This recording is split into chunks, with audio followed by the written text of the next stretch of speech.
better than everybody else because he has modular game plans rather than a lot of other characters having like linear game a little bit more linear or just like a little more strict game plans. Sure. But Falco, you know, we saw how good Young John is, especially at orchestrating offense against Fox, as we see the downer come in into, the jump downer. So, right. Well, you know, what's funny is I wasn't going to argue. I also thought, I think Red will probably take it. I'm singing a little different tune, though, as we get into the first minute or so, first 30 seconds of this game. And now I'm starting to worry that maybe you're wrong. I could be. That's the best thing about the representative of Melee in Fox McCloud is he is so good and so modular and so flexible. However, he can just explode. True. But he can definitely dish it out, too, as we saw right there. A little jab into the back air. And even that one shine sends at just a nasty angle for Young John. Sometimes it'd be like that.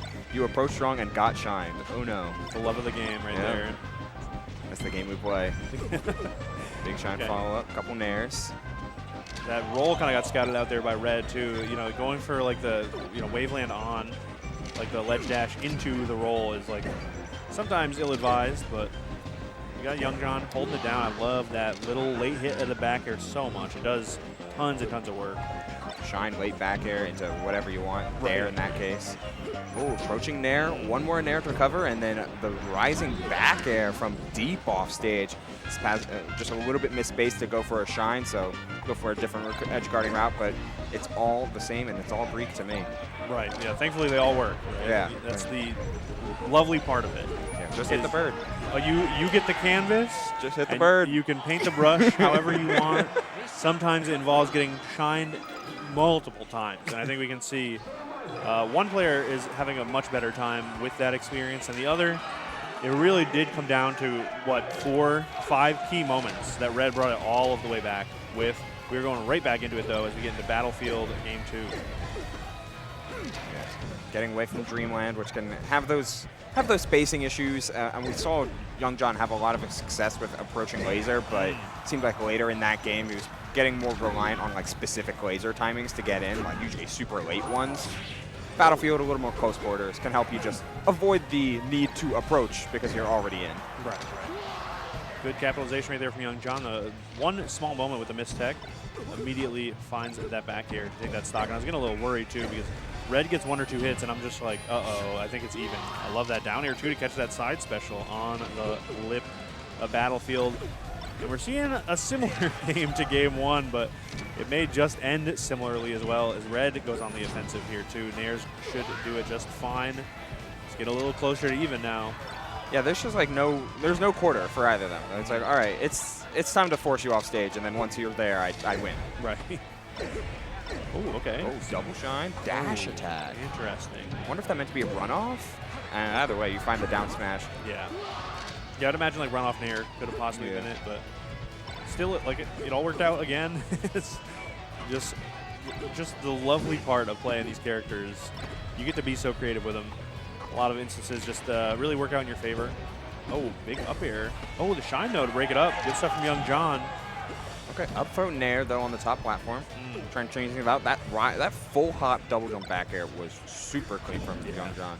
Just trying to keep Red away from the scrambles that it seemed like Red just is so keen on like finding a shine and then capitalizing on it. Again, CC on the top platform to find the down smash. Yeah, good stuff. The down tilt will lead into the up air. Falco up air though, not really the star of the show. Oh, regular get up, doesn't get punished, gets a shield up in time. Uses the invincibility there, but it's gonna be the back air for Young John one more time. Do we get the edge hog here? Oh, lets it up. And the tournament winner to get by. Right. 134. That's gotta be it. Yeah, it has to. Yeah. Even, it looked like a good DI too. Right. When you said has to be, I was like, no, like really, it should definitely. And then finally, like, we saw Fox go to the top. I said, okay, good. No. Yeah. I insist. Right. It's over.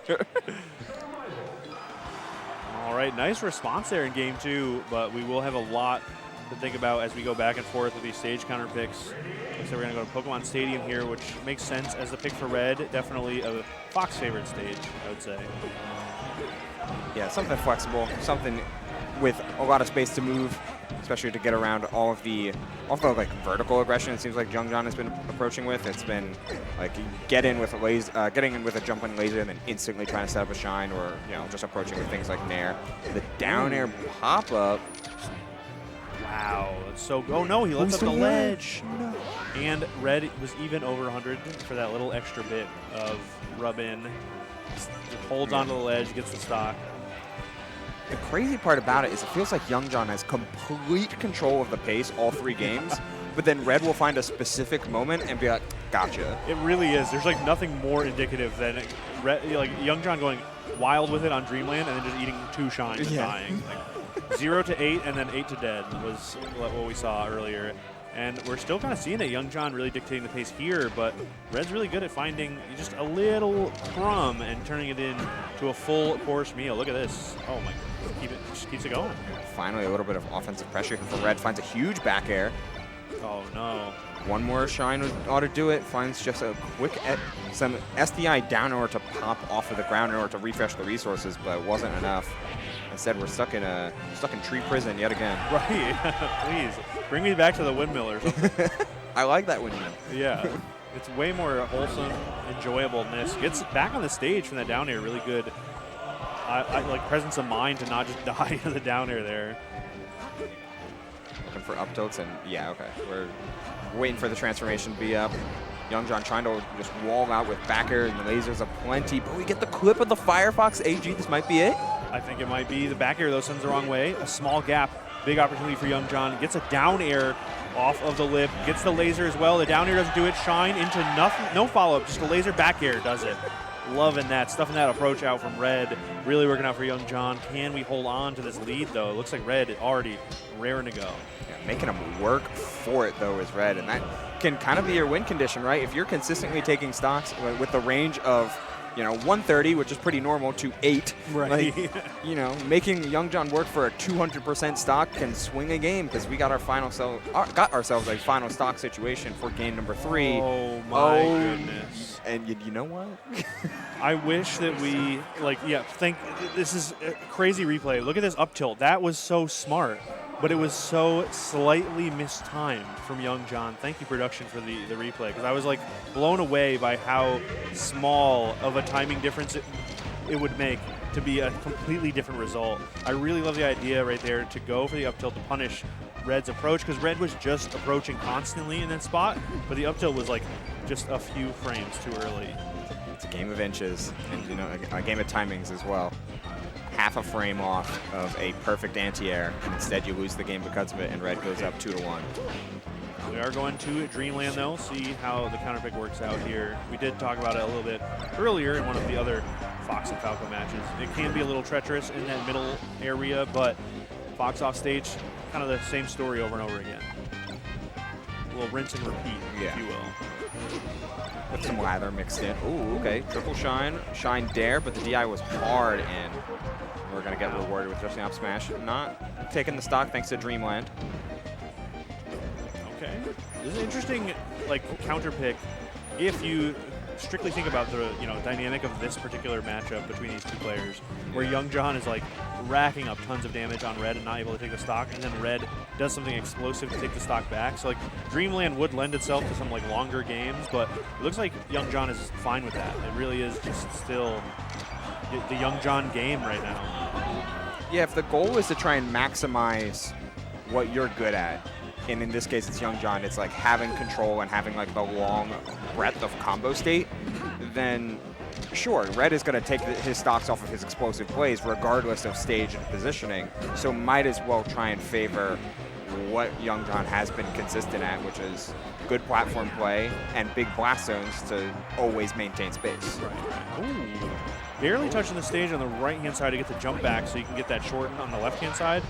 It ends up not mattering, but some good stuff from Youngjan, but that Red aggression is just a little bit too much to deal with for so long. They're just going to have to eventually lose that stock. Yeah, the big change-up being just Red's mixing in some very potent, just jump in nairs. All right, I'm gonna make something happen right here, right now, and you've got to be on the ball for it. And sometimes he is, and sometimes he isn't. Okay, looking to try and beat that approach. Youngjan throws out a rising back air to get to that top platform. That back air will do it. Should be a good setup here, but Somehow Red finds a way back. Shine catches that side special. Good stuff right there, but no big hit to follow. Latest hit of that neutral air. Okay. What an angle. Not punished at all from Young John, going right to the ledge with that. And there's that 136 we're talking about, whereas that up smash almost takes it just after 100. Oh, that should do it, though. That one for sure. Hey, look, they're twins. Matching on 136, but only one stock has been sitting on 136 for a while. Red consistently finding ways just to make Young John work for it. Backers are used to wall things out. One more. There it is. Way deep in the corner. Back air will do it, though. One stock apiece. Young John fighting for the tournament life right now. I guess we didn't really appreciate that. You know, Young John and Red, 2 players I would have assumed still in winner's side, but this could be the last stock for Young John, or could be going to game 5. Rough spot right now in the corner, though. Big up throw, just an up throw. Nice slide off in order to get the jump out. A wave land in. Wow. Crazy mix up, but misses a whip. Oh, No but we find the way. Phantasm.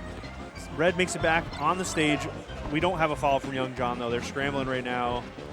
See who gets the hit. It's going to be another nair approach from Red. Young John gets the punish, but misses the wave land. Oh, But a no. trade on the back airs, and he's just not going to make it back. Red taking that one barely.